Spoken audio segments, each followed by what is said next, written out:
Hello, everyone. This is Roger Schmitz with Moxy Monitor. I'd like to welcome you to our first public Moxy webinar.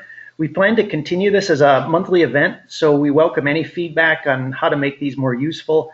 We also are looking for suggestions for presentation topics in the future and volunteers to present in the future. Our presenter today is Clint Friesen from Southern Fitness Labs. Clint has been using near-infrared spectroscopy since before there was a Moxy. He used the Portamon system.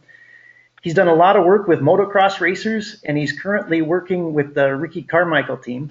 He's consulted on NIRS with many other types of sports, including with the Red Bull Project Endurance, which he's going to talk about a little bit today. He's also done some consulting at the Division I level, Division I college level, including the University of Oregon and Florida State. So with that, I'll turn it over to Clint, and he'll jump into the presentation. And we'll also, if you have questions, please type them in the question pane on the side of the webinar page. About halfway through the presentation, we'll take a few questions if there's some up, and then we'll save about 10 or 15 minutes at the end for some Q&A. So with that, I'll actually turn it over to Clint. Thank you, Roger. Hope everybody's doing good today. I think, Roger, can everybody see the screen that I'm seeing now, the PowerPoint? Yep, we're on the first page of the PowerPoint right now. Okay, great. Well, he introduced me, but let me start just by kind of going a little bit more in depth with my story and kind of how this whole thing has started and how I've got into NIRS and all that. It'll be quick, and it's kind of an interesting story, and I think a lot of you guys will probably relate to it. The picture, the first one you see is actually, I'm up here in the left in the red shirt, not the guy holding the Red Bull computer. That's Per, who is one of the previous webinar presenters. He does a lot of stuff with Red Bull, and we do a lot of projects together. I think the last webinar was actually a private one for just the trainers and the coaches who are certified. But that's Per to the left, and then that's me with the shorter hair to the right. And then the pictures are the Camp Carmichaels. One of the big things that I do is work with motocross athletes doing schools, training camps like you see here. We're on the infield of Daytona Raceway, and we have a supercross track that's built, and we're doing, on the track with them, working different techniques, cornering, jump, whoops, starts, things like that. And then we also have the aspects of, what we do off the bike, nutrition, training, what have you. I grew up racing dirt bikes, played a lot of sports throughout my own career, and then went to Florida State, studied exercise science, and after that started working at a different training facility, and that's where I had my own lab and ran that for about 10 years.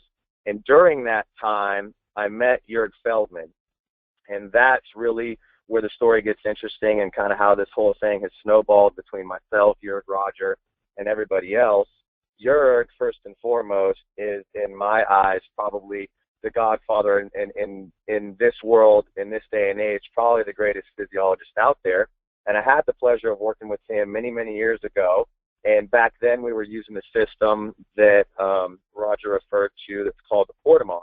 Was a very early on NIRS system that was a medical device. It was bigger, it was bulky, and we were kind of, getting our hands on it, trying to figure things out. And over the course of the last 5 or so years, things have kind of evolved into where we're at now. So there was a big learning curve. There was a lot of things that we did in the beginning that we made mistakes on, and we've kind of learned some things over the last few years that we know are pretty safe and sound and tried and true. We've done our own studies, our own publications. We've done a lot of work with this stuff, and so we're pretty confident saying, the things that I'm going to share with you guys today. There are some other things that are kind of out there a little bit more in terms of, we're seeing some trends and patterns. We don't know for a fact if it's 100% sure or not yet, and I'll probably share a few of those ideas with you guys too. But really what I want to hit on today are the basics and the things that they're very, very confident in, that we know that anybody can use in their training in almost any genre of sport that'll be really helpful. So that being said, we'll skip on. And Roger, if you can go to the second slide and fast forward past the silly little animations. This slide I always like to start out with, and a couple of those pictures were some ones that Jurg had dug up years ago. And the main picture in the background is New York Times Square in 2005 versus 2013, right as the ball's dropping. And it's just a nice way to kind of start a lecture, because it's so very humbling. When you look at this, you go, man, look, you know, in 8 years, we've come so far from one guy standing there in 2005 with a flip phone taking a picture to a sea of smartphones in 2013.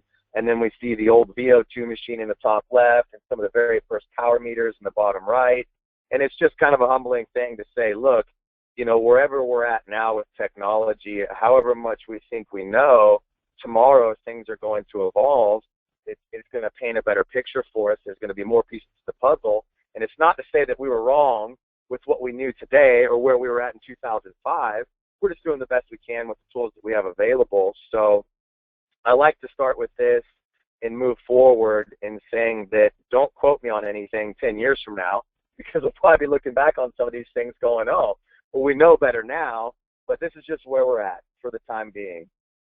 So if we can move forward, I got one more slide that kind of alludes to that, and it is Dick Fosbury with the Fosbury flop.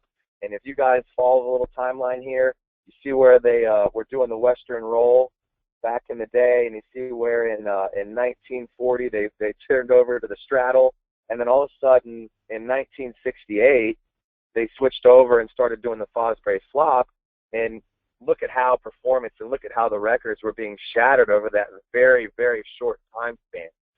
And that really, for all the naysayers and for all the coaches out there that look at this and say, oh, that's not tried and true, you haven't been doing this for 10 or 20 years, you don't know if that's possible, this is the slide that I like to show them, because really the biggest thing that I've learned from being around Jurg and this whole experience that's a really freeing thing is that, man, it's okay to try new things. It's okay to be wrong sometimes. It's okay to experiment, because in the process you find out what doesn't work. You might also stumble across something great, like what Fosbury did in 1968 and change the world as everybody knows it. So that's kind of where we're at. And my thought process, I know Roger, I know Jurg, and a lot of the other physiologists like Per and Kozak who are involved in this from the very beginning with Moxy and the NIRS devices, all look at NIRS like Fosbury and say, man, this is that leap and this is that jump we're making to really give us some insight into that peripheral system.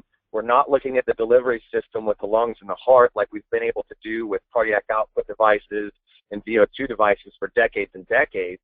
We're looking now at the peripheral system a lot more in depth than just taking a small blood sample and getting a snapshot of where we're at from blood lactate. So now this is the next step for us, and it's kind of been a leap forward in the way that we look at athletes, the way that we test, and the way that we learn. Roger, if you can switch to the fourth slide now, we'll get into more of the details here.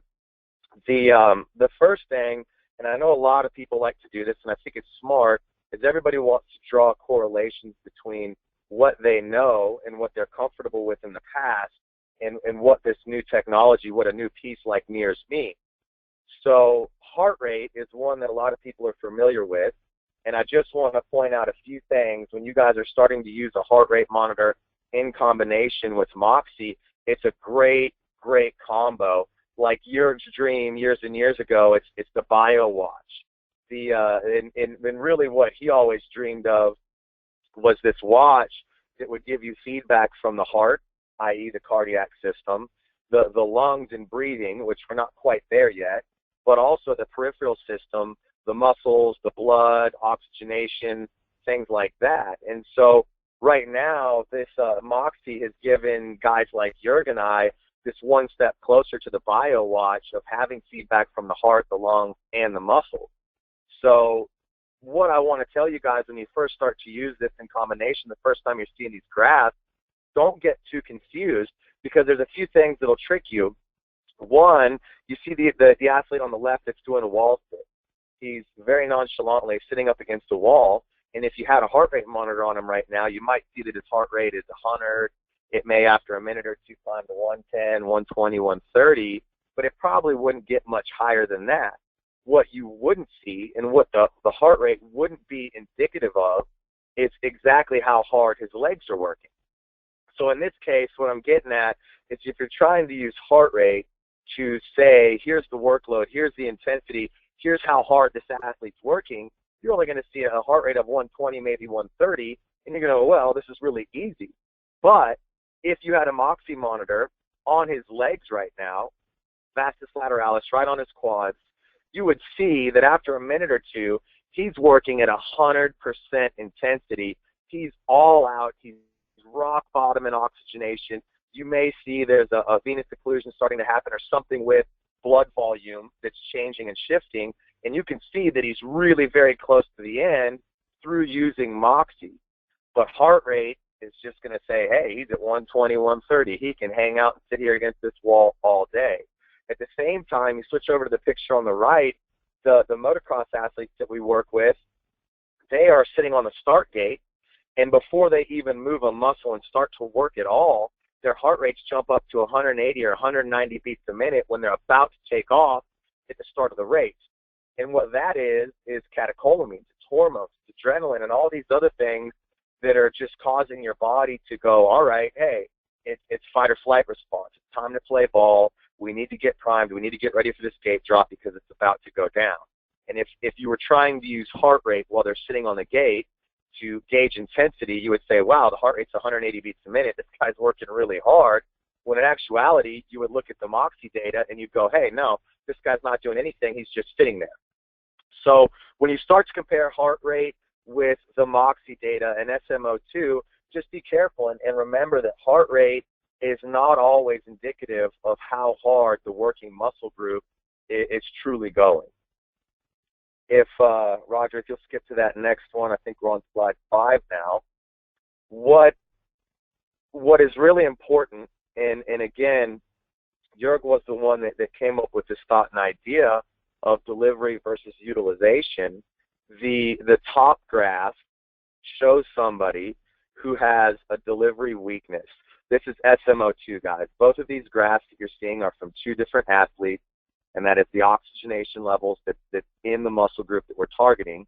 And I'll tell you guys, both of these are cyclists, and this is the exact same identical test. There's a warm-up, there's 4 high-intensity intervals, and then there's I think it's a 5K time trial at the very end after about a 20, 25-minute break. So this is identical exercises, identical tests, 2 completely different athletes. Both are world champion cyclists from Pear's program at Red Bull. So the top guy, when we would look at this and interpret this graph, we would say, wow, this guy's oxygenation is dropping all the way down to below 10%, and he's completely running out of oxygen. He just has nothing left to give. So the way we would interpret this graph is the delivery systems, meaning the heart and the lungs, aren't doing a good enough job to keep up with the peripheral system, which is the muscles, and how fast they're utilizing that oxygen as a fuel source. So we find this balance between delivery and utilization. That the athlete on top isn't delivering enough oxygen, while the athlete to the right in the bottom corner isn't utilizing the oxygen very well. So for these athletes, there would be a different way that we would then approach this and say, all right, the guy here in the top left, we need to train the heart and the lungs to get stronger, to deliver more oxygen out to the muscles. The athlete here on the bottom right, we would say, this is more about the peripheral system and the muscles and the capacity to extract that oxygen that's being delivered from the bloodstream and utilize that as a fuel source. So what would we do to develop more, perhaps, vascularization, mitochondrial density, oxidative enzymes, things of that nature? So that's really the main focus when you look at all these graphs, is to say, okay, is this athlete more weak on the delivery end or the utilization end in that peripheral system? Okay, Roger, if you'll switch to slide 6. These graphs, one on top right is a little bit confusing, but basically this is all, again, SMO2 percentage, so that's oxygenation on the vastus lateralis of the cyclist. And this is the exact same cyclist and the exact same test that we saw in the previous slide. But what this is from the first Project Endurance that we did with Red Bull, or actually, I'm sorry, this is the second Project Endurance. And this is a 3-day overlap. We repeated the same tests 3 days in a row over and over and over again to see how fatigue would affect the graph. But what I want you guys to focus on is not that jumbled mess of all the different lines. You see the different days represented by the blue, the red, the different colors. What I want you guys to focus on is that this athlete always comes back, and the recovery point is somewhere between 80 to 85%. But when they're working, the rock bottom level is around 30%. And at the very end, he kind of drops down to almost 20, 25%. So the way that I want you guys to look at that graph, if you're downloading this information from an athlete, is kind of think about it like heart rate, for instance. Every athlete has a maximum heart rate. It might be 180, 190, 200 beats a minute. Well, at the same sense, you have to look at every athlete has a rock bottom number on SMO2 percentage. For this athlete, it's around 25%, on average around 30% or so. He really struggles to go past that 30% barrier and to go below that. So you basically would look at that 25, 30% range as being similar to his max heart rate. It's just that now we're taking out a lot of that mess that we talked about before with the adrenaline, catecholamines, not targeting the working muscles. We're able to see purely, okay, with this cyclist leg, what his absolute rock bottom, his maximum SMO2 percentage that he's capable of delivering. So then when we go back to say, all right, how do we want to work different zones? How do we want to work his training split, train different intensities, things like that? Maybe we want to have a recovery day. We go, hey, if this is a hard day, you're training at 30% or below. If this is a recovery day, we're going to be up there a lot higher, maybe towards 50, 60, 70% range. If it's a tempo day or a day that's a lactate threshold day, that a lot of people use that term that we maybe don't like so much, then maybe we're going to be in that 50 to 40% range. The graph on the bottom left here is a 5K time trial, and you can see we have everything synced up. The line in the blue is the first day. The line in the red is the third day. You can see he desaturates almost exactly the same, and he recovers back up to 80% at exactly the same speed. But during that 5K time trial, and on the third day, he's desaturated about 5% lower. The reason that I wanted to show you guys that graph and focus in a little bit on that, which, by the way, that's the same graph you're seeing on the very last two dips on the top right graph, is that 5K time trial. On the third day, or on the second day, the athlete didn't complete that test. What you're seeing is a 5% difference in extraction. What we need to go back and understand is, did that athlete desaturate farther on the third day because they were fatigued and they recruited more muscle fibers, therefore they were consuming more oxygen? Or while we're doing that test, we're also measuring speed, wattage, distance, things like that. Did that athlete desaturate further because they were trying harder? And this is a really key graph, because as a coach, a cycling coach, a running coach, triathlon coach, whatever kind of coach you are, you need to understand, is this athlete fatigued today, or is he really and truly trying that much harder? And that's why we're seeing a different physiological response. And when you have some other tools like heart rate, wattage, speed, distance, cadence, things of that nature, cycling efficiency, one of the things that I think Tarkington was alluding to in the last webinar, you're able to compare those other, informations and datas to this one and say, oh yeah, this athlete's actually fatigued and recruiting more fibers. That's why they're desaturating further. Or this athlete is just trying harder, and that's the reason he's dropping further. And look, his times are faster. He's putting out more wattage, etc. So let's move to the next one. That was just kind of a basic introduction on how to interpret those graphs, looking at delivery and utilization, and kind of establishing someone's maximum, if you will, or minimum, in this case, SMO2, and trying to set some zones based upon that.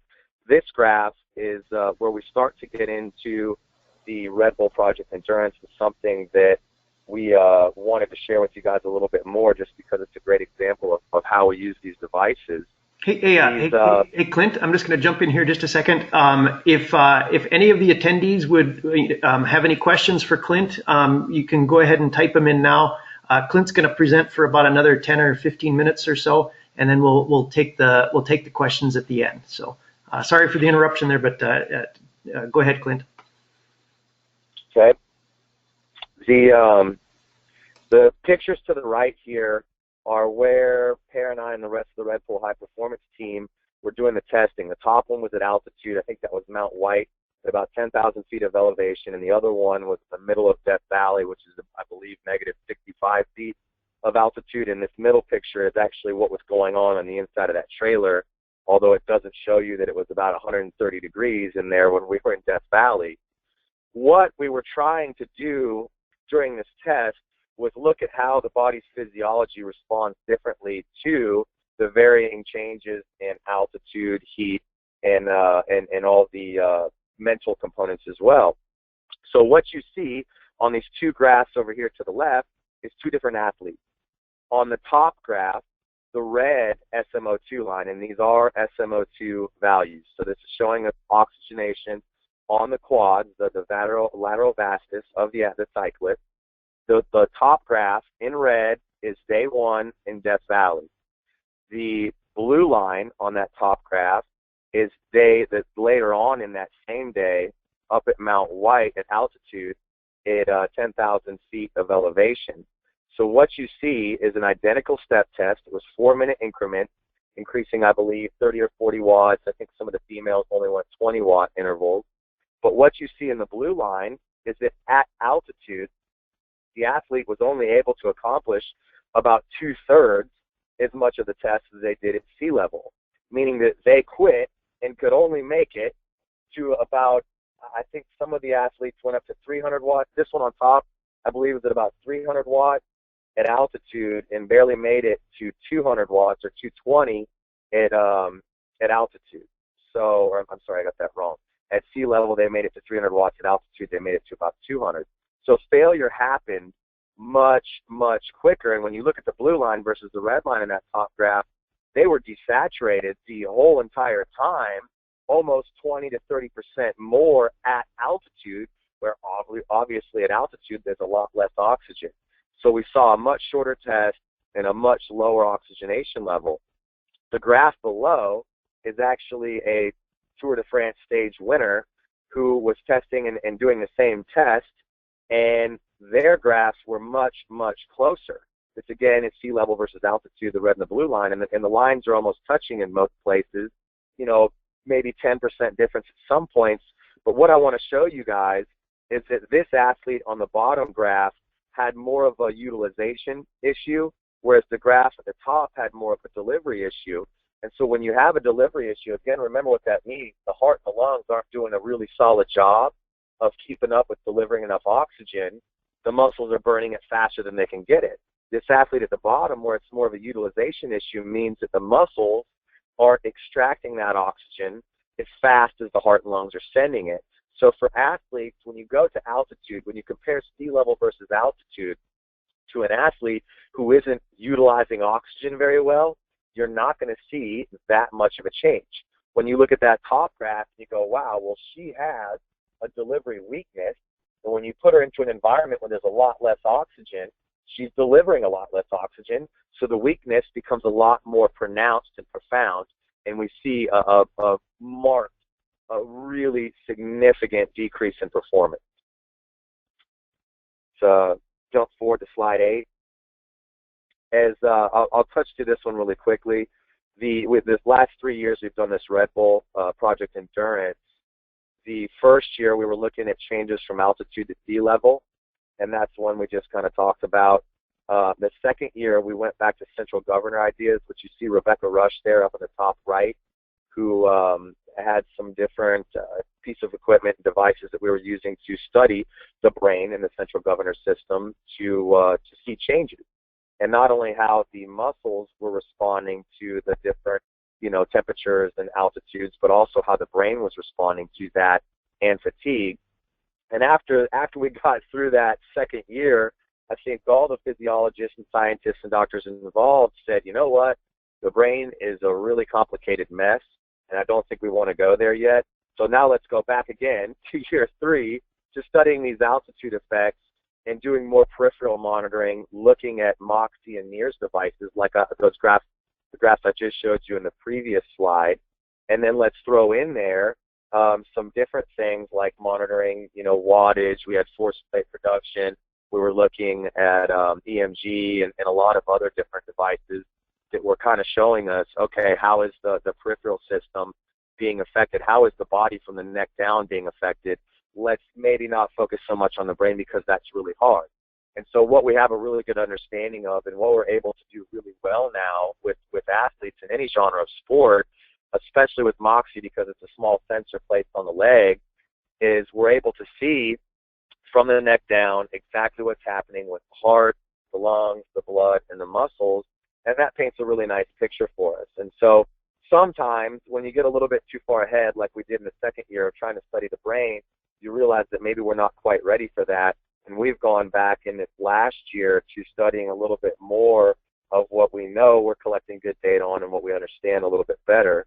So some of these things that we're looking at here, I just wanted to bring that up and kind of show that's why there's been a shift in what we're studying. The next slide, please, Roger. Yep, and we got about 5 more minutes, Clint. Okay, I'll be quick. This one that I'll hit on real fast, the test protocol that you guys are going to be looking at, just be careful. Basically what you see here, the areas that are circled, it's the sensor that's placed on an athlete's leg, and this is a Portamon graph. So the yellow is oxygenation, and the purple is THB, the total hemoglobin, so showing us blood volume there. The first one is a step test with 4-minute intervals. The second oval that's circled in vertical fashion is a step test with a 1-minute interval.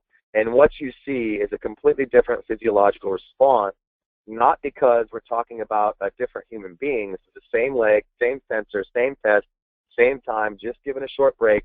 We're seeing a difference because when you change from a 4-minute step length to a 1-minute step length, the body sometimes is going to react differently. And that's what I want you guys to be careful of when you're setting up, okay, this is going to be the test protocol. Think about how the protocol is going to affect the outcome. And think about, okay, well, maybe we don't want to do a 1-minute step test. Maybe we should go a little bit longer and do a 4 or 5-minute interval so we give the body time to vasodilate blood vessels fully and actually respond to some of these stresses that are being made. If you can skip to that next one. This one, and I'll hit this real quick.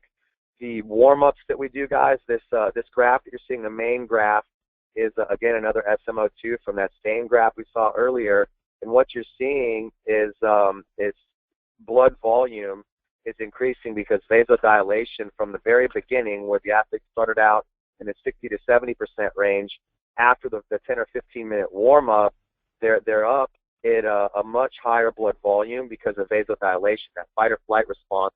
The body vasodilates the blood vessels in the working muscle tissue to deliver maximal oxygen to those working muscles. And so you see before the warm-up, they were at about 60 to 70% oxygenated. After the warm-up, they get up to about 90% oxygenation. And so that's why we do that warm-up. It's vasodilation. And this bottom right chart shows, hey, blood flow at left is in the organs. It's in the kidney, the liver, the brain, filtering, functioning, doing what it does.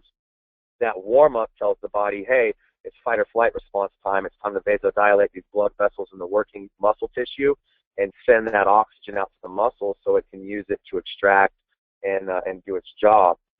If we can skip 2 graphs ahead here to 12, let me hit this last one before you cut me off. One of the things that I think we get a lot of people asking questions about is venous occlusion, arm pump, that type of thing. And one of the things that Moxy and NIRS really blew wide open for physiologists is what we're seeing here with what's called an occlusion.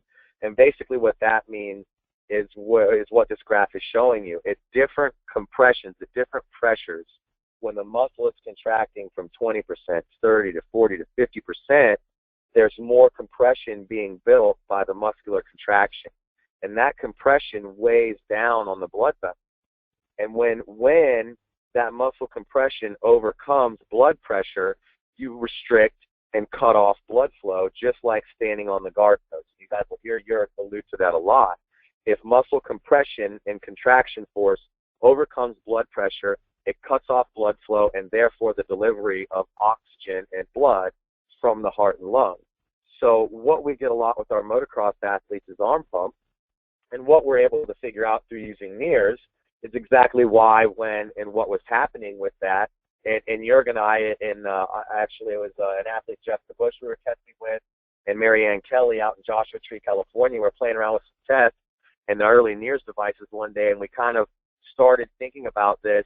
And in the last 5, 6, 7 years since then, we've been able to come up with an effective training protocol that over decades and decades of motocross, no one was able to figure it out.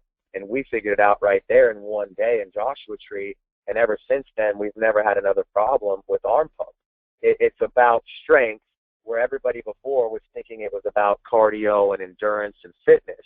And my point here is, the Moxy is like a window that's allowing you to see into the muscle to see if it is indeed delivery or utilization problem, to see if it's an occlusion problem, to see exactly what's happening inside the muscle. And as a physiologist, as a coach, a trainer, as an athlete, that gives us some pretty valuable information to then be able to dictate what we want to do in response with the training program to fix the issue at hand. And that, guys, is so individual across the board. Every athlete's different. Every athlete has a different combination in terms of the strength of their heart, their lungs, their blood, their muscles, their brain, etc. And so without this device, it really pulls the heart of what we're looking at away. The first thing I look at when I'm testing an athlete and we're collecting information from all those different systems is we look at the NIRS, because we have to see, okay, are the heart and lungs delivering enough? Is the blood transporting enough? And is the peripheral system and the muscle tissue extracting well enough? And from there, we go back down the line and we say, okay, it's a delivery weakness. Let's look at VO2 information. Let's look at cardiac output, stroke volume, and try and figure out why delivery is weak. Where are we at, Roger? Are we good on time, or? Yeah, that's great, Clint. If you've got a few more minutes here, we can take a couple of questions. I've got a handful in. This one comes from Rude Gordon. You have done a lot of testing. What testing protocol, and maybe the same protocol for consecutive days? So what testing protocol would you recommend for cyclists to identify their limiter and their compensator? And this is specifically with respect to road cycling. Yeah, easy answer on this one. Definitely longer step length. The bigger problem that you see from the old classical VO2 max stuff is you're doing the 1 to 2 minute step length. So every 1 to 2 minutes, you bump the wattage up X amount. Really, at least 4, closer to 5 minutes. And what you guys will see a lot of on the forum posts from Jurg and a lot of data from Per and I is the longer step lengths with the endurance athletes, especially those road cyclists. At least 4, but I think 5-minute intervals would be a lot better.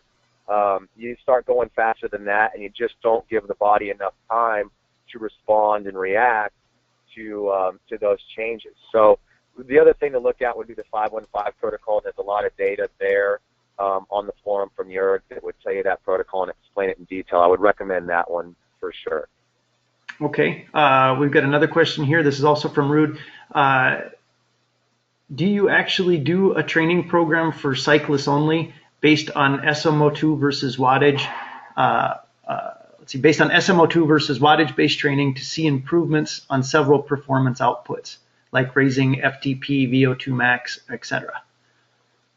Yeah, absolutely. And that's really, I mean, working with endurance athletes, cyclists, mountain bikers, triathletes, runners, swimmers, whatever, that's the whole goal, right? If you want to use SMO2, but you also want to pair that up with something like heart rate or wattage or FTP or whatever it is that you're familiar with and the most comfortable with, use SMO2 and watch how those values are shifting and changing in comparison with hopefully the increased performance that you might be seeing from wattage or speed, distance, time, etc. Yeah, that's really how you have to use this. You want something that's constant And that's where wattage, speed, distance, those things are always going to be true. They're always going to be constant and relative. And then you throw in the change and how the body is physiologically adapting and responding and hopefully getting better from those training protocols. And yeah, that's typically what we'll use. I think a lot of athletes still like heart rate and SMO2 in combination. You know, a lot of my guys do because we train with heart rate and SMO2 on the dirt bike. So I have the sensors while they're out on a supercross or motocross track on them so we can see heart rate and we can see SMO2. I can't use wattage on a dirt bike. And I can't use wattage on a runner. I can't use wattage on a swimmer. You can only use wattage on a cyclist. And for a cyclist who prefers to use wattage over heart rate, excellent. Use it, run with it, go for it. But for the other sports we use a lot, we just use heart rate and SMO2 because we don't have a way to quantify a workload like a wattage or a speed or a distance. Okay, we got another one here. This one's from David Richter. When an athlete tries harder, isn't he recruiting more muscle fibers? And that's when the SMO2 goes lower. So is there really an absolute for how low an athlete's SMO2 goes? Yeah, I mean, there is a bottom. No matter how, at some point, you only have so much, and that's called 100%. When the athlete's truly given 100%, they will bottom out, and you'll start to see it. You know, SMO2's dropping, it's going 30, and then it's going 28, 25, 24, 23, 22, and then it's sticking there. Maybe it goes 21, 19, and then it kind of will bottom out. You'll hold it there for a little bit, and then all of a sudden it'll start to creep back up 20, 21, 22, 23, and then boom, they're done, and they have to quit and give up. So 100% is 100%, and there will be a corresponding rock bottom, so to speak, SMO2 value that goes along with that. And yes, you would assume that since an athlete works harder, they're recruiting more fibers, therefore extracting more oxygen. But that's not always the case because at some point they may, to go faster, start to recruit a different fiber type. And then they might be using muscle glycogen, blood lactate, creatine, phosphagen, things like that for a fuel source instead of oxygen and free fatty acids. So that's another thing to kind of keep in mind. You can't always say if the athlete just trains harder, SMO2 is going to drop lower and lower. At some point, the athlete's going to switch over from a slow and intermediate twitch muscle fiber to a fast twitch fiber. And once they start recruiting those, you'll see SMO2 kind of bottom out. And they'll continue to go faster, but SMO2 is staying stable. They're increasing speed. They're increasing wattage. But SMO2 goes stable, and you go, well, how is that happening? They're not using more oxygen. They're not recruiting more fibers, but actually they are. They're just recruiting a different type of muscle fiber that's using a different fuel source, and so you're not picking that up and seeing that. You will only pick that up and see that if you're using EMG. And when we do use EMG, we do see that very often. At some point, the athlete increases, SMO2 bottoms out, they keep pushing harder, EMG is increasing, but SMO2 just stays the same because they're recruiting a different muscle fiber type. Okay, great. We've got one more question here, and this refers to the athlete that was tested at Death Valley and then at altitude. How would you train the athlete to improve at altitude? And I'll bring the slides back to that picture.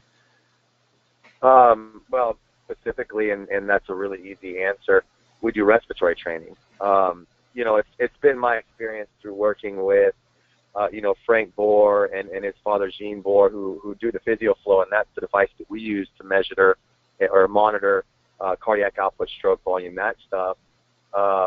These guys are the cardiologists, they're the specialists, and over the years, we just haven't been able to see the same change in response in, training the cardiac system for increases. I think that's a number that's genetically predetermined, and you're either going to see someone's heart physically be conditioned or deconditioned from poor lifestyle choices, lack of training.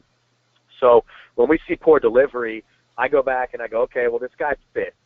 If he's doing his cardio, if he's doing his exercise and all the rest of it, the heart will generally continue to condition and become more and more fit over the years, slowly but surely. But there's no way for us to isolate something like ejection fraction, stroke volume, cardiac contraction time, or something like that yet that we've seen really concrete evidence on.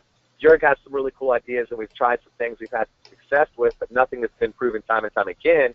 So we always go back to the other end of the delivery system and say, all right, well, you can increase hemoglobin and therefore the delivery through the bloodstream of oxygen. And so, red meat and green leafy vegetables and also some sort of an altitude protocol will help with that, breath holds, things of that nature. But the biggest thing is training the lungs and the respiratory system, and that's a very simple one-word answer, and it's called Spire Tiger. And for anybody that wants to learn about that, just go to Jörg's website. I believe it's Fact Canada, and you can look at the Spire Tiger and see some stuff on there. That is a really amazing device. I mean, we can increase lung volume. I mean, I've doubled it with I'm actually sitting in the car with right now. We've doubled his tidal volume, and I believe it was like 6 to 8 weeks that we did it in. And I have some graphs. I have the VO2 information and the proof from that. So we could see some really quick, rapid, and powerful changes in the respiratory system through using that Spire Tiger respiratory training device and the correct protocol. And it's just, throw a big bag on the thing if you want to expand lung capacity, put a smaller bag and ramp up respiration rate if you want to work on the strength and coordination and speed of the diaphragm to increase respiration rate. And when you're looking at a test of an athlete and you see, okay, this athlete has a big tidal volume, they're moving big, deep breaths, but they have a slow respiration rate, well, then you need to draw in the other direction and go with a small bag and increase respiration rate. If he has a fast breath, a shallow breath, then put a big bag on the Spire Tiger and teach him to breathe bigger and deeper and with a slower respiration rate and draw him more in that direction. And that's super easy to do. You'll see huge benefits in the first 2 to 3 weeks from that.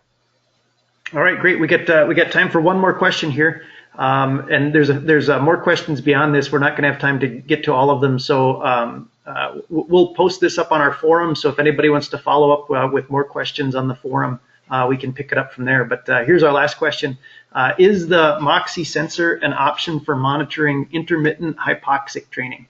What are the possible advantages over a fingertip pulse oximeter, and what additional information might it give? Okay, easy and great question. The answer is yes. First of all, for everybody that has questions that we didn't get to, when Roger starts that forum topic and puts all the information on there, guys, please go and put your questions up there, and I'll answer all those as soon as I can, and that's how we can continue the conversation. Intermittent hypoxic training, yeah, that's what we do with the Spire Tiger, and we can. I'll throw some stuff up on there. Roger, if you can remind me to do that later on. I'll put some graphs up on there that show how we compare the SMO2 and the THB of an athlete sitting at 100 watts on a stationary bike versus the SMO2 and THB of an athlete on a step test at full out maximal effort. The SMO2 and THBs are identical. The difference is the athlete sitting there at 100 watts is using a Spire Tiger, and we're restricting the amount of oxygen that they're able to take in. And therefore, we're doing some really super hypoxic training. And really, how this thing all kind of, developed, again, Jörg was the mastermind behind this plan. And through working with a few anesthesiologists, we saw the rebound effect after they put these just regular, normal people out for surgery. Over the next few days, they see a huge jump in hemoglobin values. And so we started to kind of dig a little bit deeper and look further into this and go, wow, we can do a relatively short and small amount of hypoxic training with the Spire Tiger. We can get you down to just rock bottom SMO2 values, and you will get a really rapid increase in terms of hemoglobin. If your diet is correct, red meat, plenty of iron and all that, you'll get a rapid response in hemoglobin and also in those oxidative enzymes. And that's something that is a really, really powerful tool, especially in a sport like Supercross or a cycling event where you're training at altitude. A huge benefit to that. And I'll put some more data and stuff and some graphs and some tests that we've done corresponding to this up on the forum once you create that for me, Roger. And as far as the finger pulse oximeter, that's just showing what is being delivered in the bloodstream and in the arteries. So you're seeing what the lungs in the heart are pumping out and sending to the muscles. You're not seeing what the muscles are extracting. And so that's where finger pulse oximetry, it should be at 98% at all times. If it starts to drop down from there, then yeah, you got a really weak delivery system. And what you'll see most likely on SMO2 is that you're going to see some really low SMO2 values, which again will also allude to a delivery weakness on that athlete, some sort of delivery limitation from the heart, the lungs, or the blood. So pulse oximetry, yeah, you know, it's kind of fun, but SMO2 is going to give you a lot better graphs and a lot more reliable picture. When you start doing the intermittent hypoxic training, we do it with an athlete sitting on a spin bike, holding a Spyrotiger, and you got to hold on to the handlebars at some point, especially when you're desaturating really far and you're starting to get lightheaded and dizzy. So to also, on top of that, have a finger pulse oximeter on, doesn't work that great. If you have the earlobe one or one that you can attach to their wrist, it makes it a little bit easier to use. It's just the logistics of cycling on a spin bike, breathing in a Spyrotiger, and only having two hands that makes it difficult. Okay. All right. Thanks so much, Clint. Our time is up here. Very much appreciate you sharing your thoughts with us, and we will continue to follow up the discussion on the forum as soon as we get this posted on there. Cool. Thanks, Roger. Thanks, everybody. Any questions you guys have, just go ahead and put them up there once Roger starts that forum link, and then I'll get to them, and I'll post up some of those other examples and graphs, studies, and tests that we've done so you guys can discuss them with me. All right. Thank you, everyone, for attending, and we hope to have you again with us next month.